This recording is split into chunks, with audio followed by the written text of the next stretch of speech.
ડોમેસ્ટિકલી we are quite strong અને ડોમેસ્ટિકલી focused જે areas છે એમાં આપણે જોયું છે કે સતત આપણે અહીંયા આપણે વધારો જોઈ રહ્યા છીએ. જોકે હવે જેમ રઝા સિઝન શરૂ થશે તો એક આપણને વ્યૂ વધારે આપશે કે કઈ રીતના નંબર્સ આવી રહ્યા છે.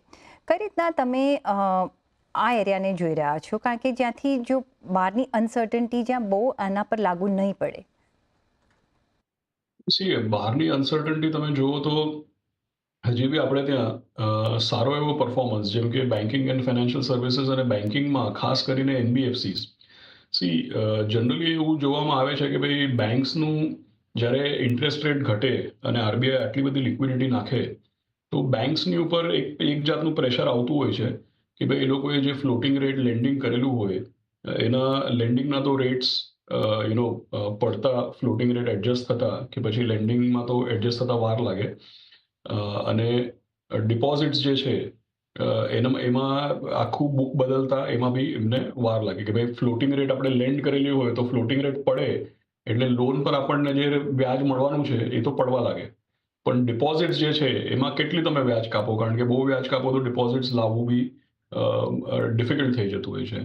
એટલે જ્યારે લિક્વિડિટી બહુ વધી જાય અને ઇન્ટરેસ્ટ રેટ પડે ત્યારે બેંકોને એડજસ્ટ કરતા થોડી વાર લાગે. છતાંય બેન્કિંગ પર અમે લોકો પોઝિટિવ છે.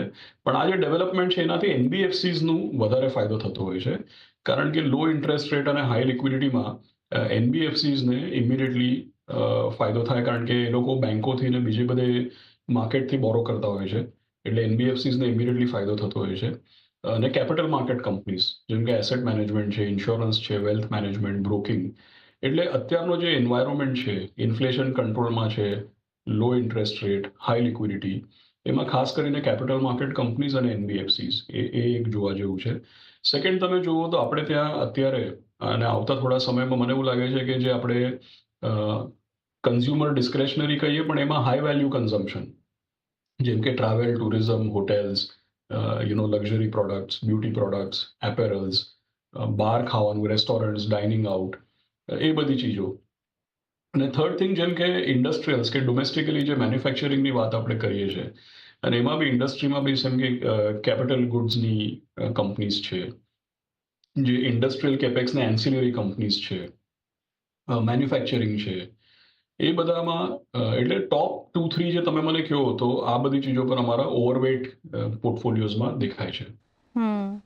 સાથે જે બીજા એરિયાઝ છે બેન્કિંગ અને બીએફએસઆઈ સિવાય આપણે જે જોઈ રહ્યા છીએ કે જે મે બી સર્વિસ ઇન્ડસ્ટ્રી તો નહીં પણ જે રીતના ટ્રાવેલ એન્ડ ટુરિઝમ હોય કે જ્યાં કન્ઝમ્પશન આપણે જોઈ રહ્યા છીએ કે વધતું દેખાઈ રહ્યું છે. એફએમસીજી, કારણ કે હવે જે મોન્સૂન્સ અત્યારના ચાલી રહ્યા છે ને આપણે રૂરલમાં ઓલરેડી આપણે ડિમાન્ડ જોઈ રહ્યા છે.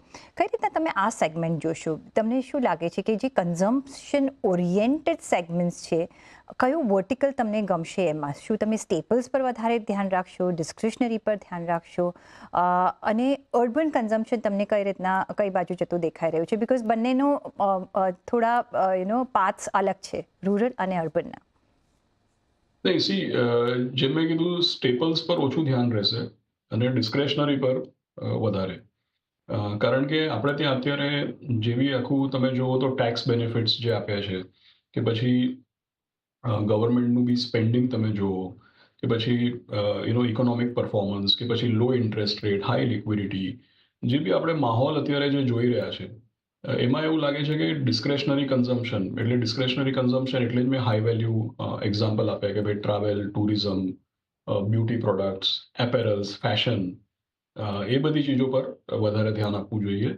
કારણ કે સ્ટેપલ્સ જે છે એમાં તમે જુઓ તો સ્ટેપલ્સની જે કંપનીઝ છે, જેમ કે એફએમસીજી કંપનીઝ છે, એમને બે જાતની ચેલેન્જીસ છે. એક તો એ છે કે ભાઈ પેનિટ્રેશન, જે એફએમસીજી ગુડ્સ જે આપણે પેનિટ્રેશનની વાત કરીએ આખા પોપ્યુલેશનમાં, એ એક હદ સુધી પેનિટ્રેશન થયેલું છે. અને બીજી ચીજ છે કે એફએમસીજીમાં ડિસ્રપ્શન થાય છે ડાયરેક્ટ ટુ કન્ઝ્યુમર બ્રાન્ડ્સ જે છે અને જે ક્વિક કોમર્સનું ડિસ્ટ્રીબ્યુશન છે, એનાથી જે ટ્રેડિશનલ એફએમસીજી કંપનીઝનો બિઝનેસ છે એની પર એક જાતનો ડિસ્રપ્શન કે એક જાતનો નેગેટિવ ઇમ્પેક્ટ આપણને જોવા મળે છે. એટલે કન્ઝમ્પશનથી મારો મતલબ સ્ટેપલ્સ નથી, આઈ વુડ સે કન્ઝ્યુમર ડિસ્ક્રેશનરી એની ઉપર. અને બીજું જે તમે કીધું કે રૂરલ વર્સિસ અર્બન, તો મને એવું લાગે છે કે આ જે સેગમેન્ટ મેં તમને કીધી નોટ નેસેસરીલી રૂરલ અને સાવ આપણે અર્બન એટલે ઘણીવાર આપણે અર્બન કહીએ તો લોકો એમ સમજે છે કે ભાઈ મુંબઈ દિલ્હી બેંગ્લોરની વાત થાય છે બટ આપણે મુંબઈ દિલ્હી બેંગ્લોરની વાત કેવલ નથી કરતા આપણે ડેફિનેટલી લખનઉ કાનપુર ઇન્દોર ભોપાલ રાંચી જમશેદપુર એ બધાની રાજકોટ આ બધાની વાત કરી રહ્યા છે આપણે અહીંયા એટલે હાઈ એન્ડ કન્ઝમ્પશન અને નોટ નેસેસરીલી રૂરલ પણ અર્બનનો બી સહી મતલબ સમજવો જરૂરી છે કે ભાઈ તમે ઉત્તર પ્રદેશ જુઓ તો બનારસ ઇઝ ઓલ્સો અર્બન કહેવાય it cannot be called rural કારણ કે it's a big city India જે મુંબઈ જેટલી પર કેપિટા ઇન્કમ નહીં હોય પણ it is still a urban place એટલે દેટ ઇઝ ધી ડેફિનેશન કે ભાઈ કન્ઝમ્પશન અને કયા એરિયાઝમાં